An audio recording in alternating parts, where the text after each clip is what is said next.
Tiranía. Según el diccionario de la Real Academia Española, una definición es abuso o imposición en grado extraordinario de cualquier poder, fuerza o superioridad. Otra definición es dominio excesivo que un afecto o pasión ejerce sobre la voluntad.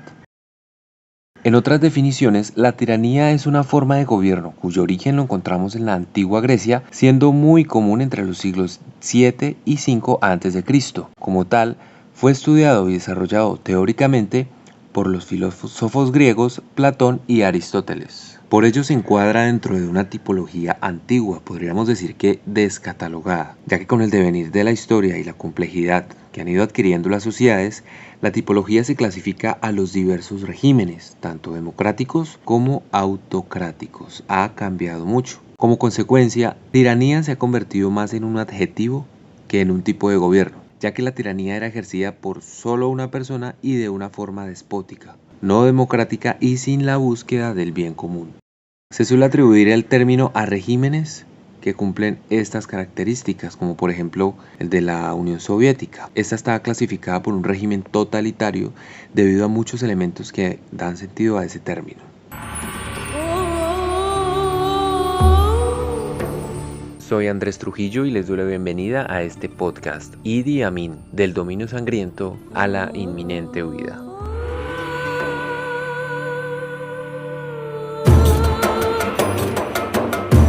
Quizá el tirano más conocido del mundo es Adolfo Hitler, seguido del soviético Stalin y quizá también por el sanguinario Saddam Hussein. Pero la historia no nos va a hacer olvidar del tirano más sangriento del continente africano, más exactamente del país Uganda. Sí, se trata de Idi Amin Dada. Este hombre fue un oficial militar ugandés que ejerció como presidente de Uganda entre 1971 y 1979, conocido popularmente como, oiga bien, el carnicero de Uganda. Es considerado uno de los déspotas más crueles de la historia. Se unió al regimiento colonial británico Los Fusileros Africanos del Rey en el año 1946. Allí ascendió al grado de teniente y tomó parte de las acciones británicas contra los rebeldes somalíes en la guerra del Shifta y después en la rebelión del Mau Mau en Kenia. Uganda se independizó en el año 1962 del Reino Unido.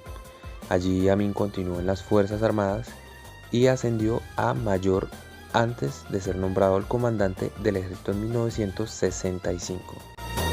Cabe aclarar que este título le fue otorgado por el presidente de la época, Milton Obote, mismo que al descubrir que Amin estaba tomando apropiación indebida de fondos del ejército, planeaba arrestarlo. Y en represalia, tomó el poder en un golpe de estado en enero de 1971, mientras el presidente Obote se encontraba de viaje y lo que hizo fue bloquear las entradas al país, inclusive al aeropuerto, y se nombró a sí mismo presidente.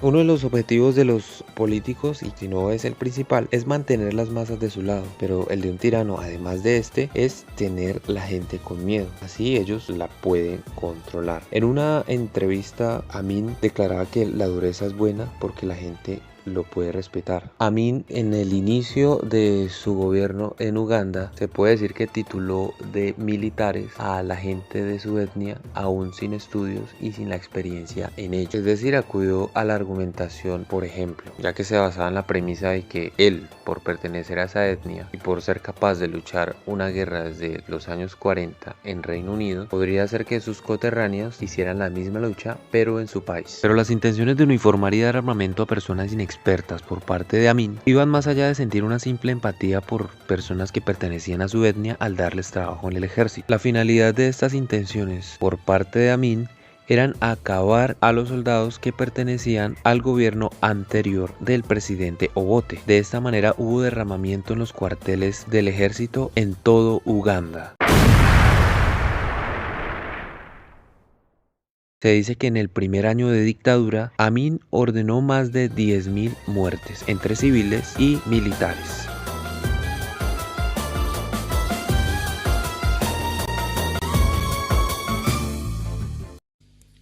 Five,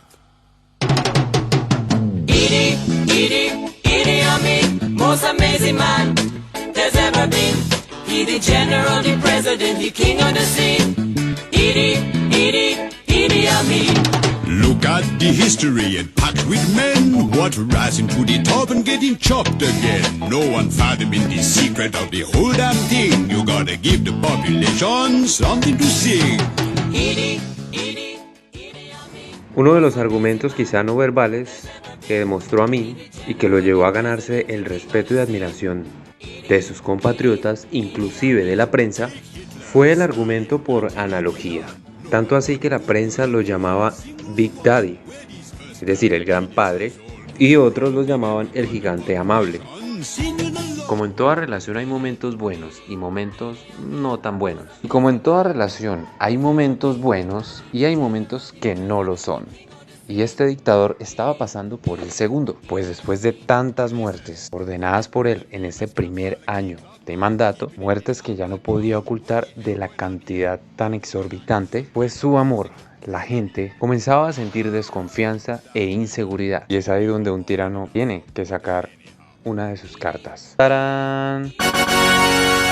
Entra un contraargumento, nada más y nada menos que la falacia. Las falacias son errores en los argumentos. Muchas de ellas son tan tentadoras y por lo tanto tan comunes que incluso tienen sus propios nombres. Por eso llamar a algo una falacia normalmente es solo otra manera de decir que viola una de las reglas de los buenos argumentos. Y es de esta forma, solo de esta forma, que Amin intenta y finalmente logra ganarse la confianza del pueblo, atacando a los que en su momento lideraban el comercio en toda Uganda, que eran los indios, que habían llegado antes de la independencia de Uganda, cuando pertenecía al Reino Unido, para la construcción de ferrocarriles, y muchos de ellos se quedaron en Uganda y emprendieron con el comercio. Sin embargo, como en su momento había un tirano en la cuerda floja, este aprovechó ese sentimiento que tenían los ugandeses, que lo mantenían en silencio, y mediante propagandas, tanto en la radio como en los diferentes medios de comunicación, generó un sentimiento de odio hacia los extranjeros, hasta que finalmente, después de acabar con las instituciones de justicia, aprovechó para acomodar a su modo e inventarse unos decretos que provocarían la salida inminente de los indios, que muchos de ellos habían estado toda su vida de generación en Uganda y no tenían a dónde ir. Y para rematar, estos tuvieron que dejar todo lo que habían construido e irse únicamente con lo que llevaban puesto. Y todos esos negocios comerciales que representaban el sostenimiento de la economía de ese país quedaron en manos de los ugandeses, muchos de ellos sin conocimiento sobre temas de negocio, pero finalmente se cumplió el propósito de Amin, ganarse la confianza de sus compatriotas. Resulta difícil ignorar que un fenómeno como estos, que no es de extrañar, ha sucedido también en Latinoamérica. Ya conocemos la historia de Chile y Pinochet, conocemos la historia de Perú y Alberto Fujimori, conocemos también la historia de Argentina. ¿Cómo no nombrar a Colombia? ¿Cómo olvidar 6.402 desaparecidos? Bueno, pero rebobinemos. Ana Carachas, a este hombre que yo apoyaba desde mi idiosincrasia, porque ponía el orden en el país, ¿cómo se le ocurre matar a un padrecito? Eso no tiene perdón de Dios, Carachas.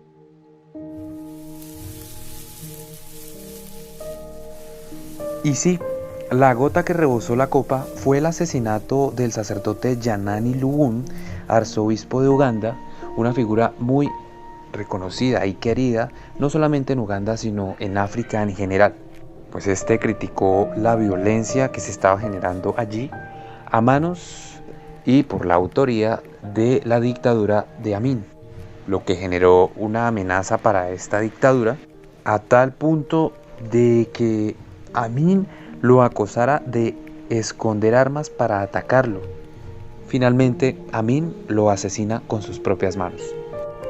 Bueno, y la gente ya no le creía a Amin. La gente estaba en pleno divorcio con ese gobierno. ¿Y qué hizo Amin? Invadir Tanzania. Algo así como si Colombia le echara la culpa a Venezuela de lo que está pasando en el país. Entonces, con su ejército falto de experiencias en combate, trató de invadir Tanzania, pero la respuesta de los tanzanos fue responderles de manera adecuada. Realmente actúa un ejército experto. Y esto significó que Amin utilizara su último argumento. Bueno, si a eso se le puede llamar argumento. Afirmar que él era lo que Uganda necesitaba. Sin embargo, ya tenía planeada su fuga del país, lo que terminó con su viaje sin regreso a Arabia Saudí en el exilio hasta su muerte.